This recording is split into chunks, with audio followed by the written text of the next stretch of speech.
Հիմա հեշտ է ասել, որ իշխանությունը պետք է փոխել, դուք ինքներդ տեսաք, քանի պայքար եղավ և չբերեցին դրան։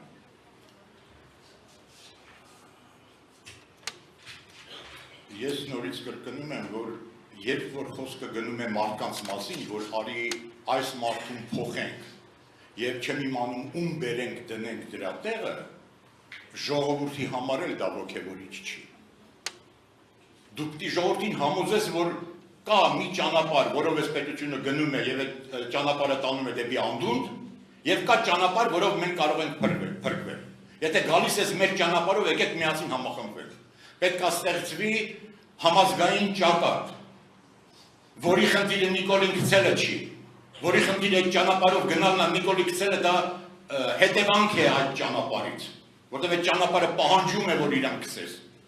Որտեղ սկսենք վիճել, թե բա ով լինի Նիկոլի փոխարեն, իսկ մարդու անուն պետք է չի տա։ Ճակատ, եթե այդ ճակատը չկա, իմպիչմենտը փակուղի է,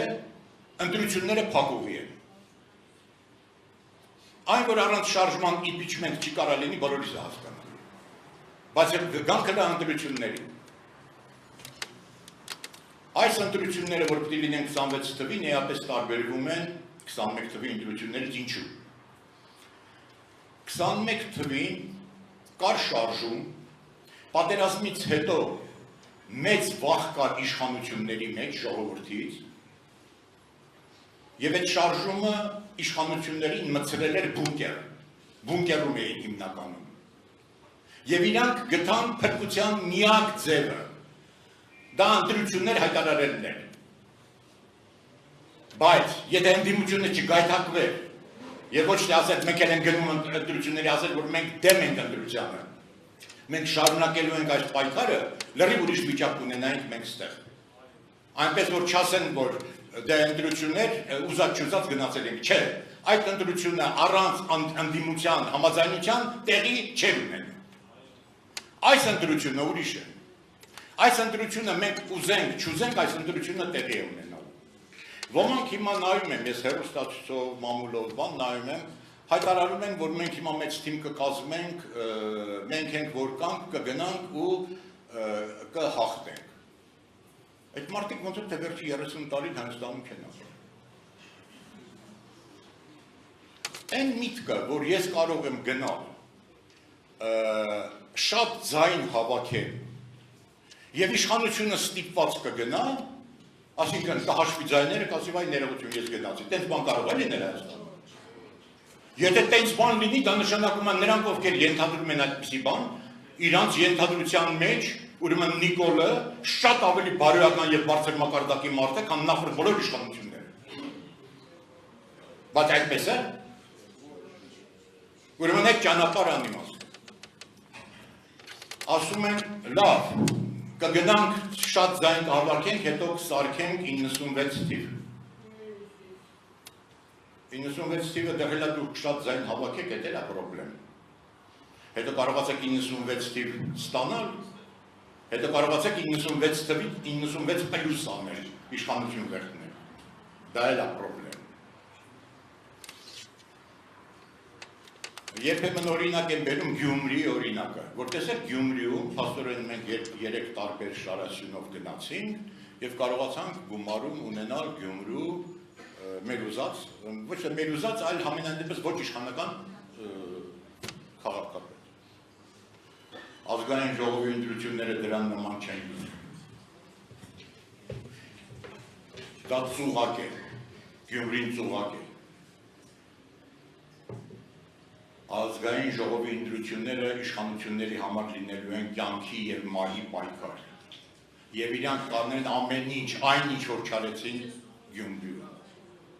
Դա կյանքի և մահի հարց է, իշխանություն կորցնելու հարց է, փող կորցնելու հարցն է, ամեն ինչ կորցնելու հարցն է, այդտեղ իրան գնալու են մինչև վերջ։ Եվ պլյուս եվրոպական որոշ ուժեր կան, որ իրանց համար Հայաստանի ես թույլ լինել այդ վիճակ լինելը մենակ թե Ռուսաստանի դեմերի մեզ հելիքա առանձնապես ձայն չեն անում։ Ուրեմն պետք է լինի ճակատ, այդ ճակատը կարող է գնալ ընտրությունների, ընտրությունները լավ ձև կարող են լինել իշխանություն փոխելու, բայց այն դեպքում, եթե դա մի ճակատ է, երկու տարբերակ կա, կամ այդ միասնական ճակատը միասնական տեխնացու է դնում, որին ես չեմ տեսնում, Հայաստանում հիմա գոյություն չունի մարդ, որի շուրջ ամբողջ ժողովուրդը համախմբվի։ Չկա տենց մարդ։ Կառաջանա պայքարի ժամանակ չեմ իմանում։ Հիմա այդպիսի մարդ չկա։ Կարելի է իսկապես միասնական ճակատով գնալ ընտրություններին, 2-3 մասի բաժանվել, մտնել ընտրություններ, բայց ընտրությունների ավարտելուց հետո չկանգնել, որտեղ հաստատ հաղթելու ենք։ Մինչև վերջ գնալ եւ իշխանությունը վերցնել։ Առանց դրա Հայաստանը վերանում է։ Ես դրա համար առաջարկում եմ, որ մեր նորընտիր ղեկավարությունը կուսակցության նախապատրաստի, նախագիծ փաստաթղթի, թե ինչի շուրջն ենք համախմբում մյուսներին բոլորին, փորձ անի իր ջանքերը թափի այդ միությունը ստեղծելու, ով կգա, ով չի գա, բնական է, որ շատերը քաղաքական ուժերից կարող չկան, բայց քաղաքական ուժերը Հայաստանի բնակչության 10%-ն չեն կառավարում։ Մնացած ամբողջ ժողովուրդը շփոթված վիճակում։ Եթե դու ազնիվ, անկեղծ ժողովրդին ճանապարհ ես ցույց տալիս, համոզված եմ, որ ժողովուրդը հետևից կգա։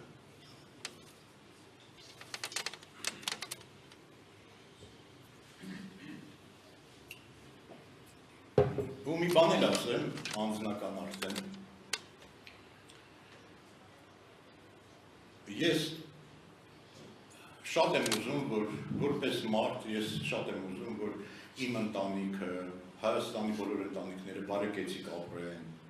ուզում եմ հպարտ լինեն, ուզում եմ պաշտպանված լինեն,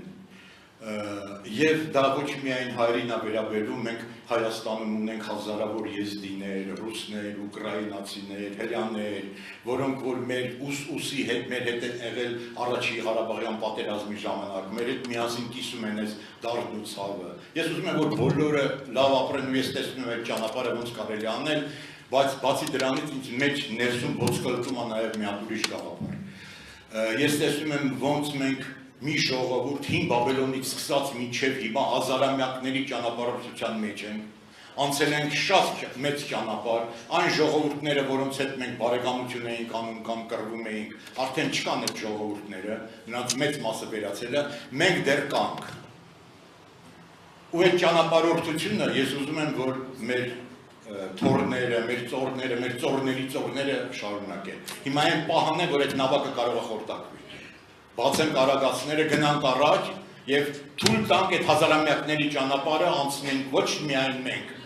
այլ նաեւ մեր ապագա սերունդը։ Շնորհակալություն։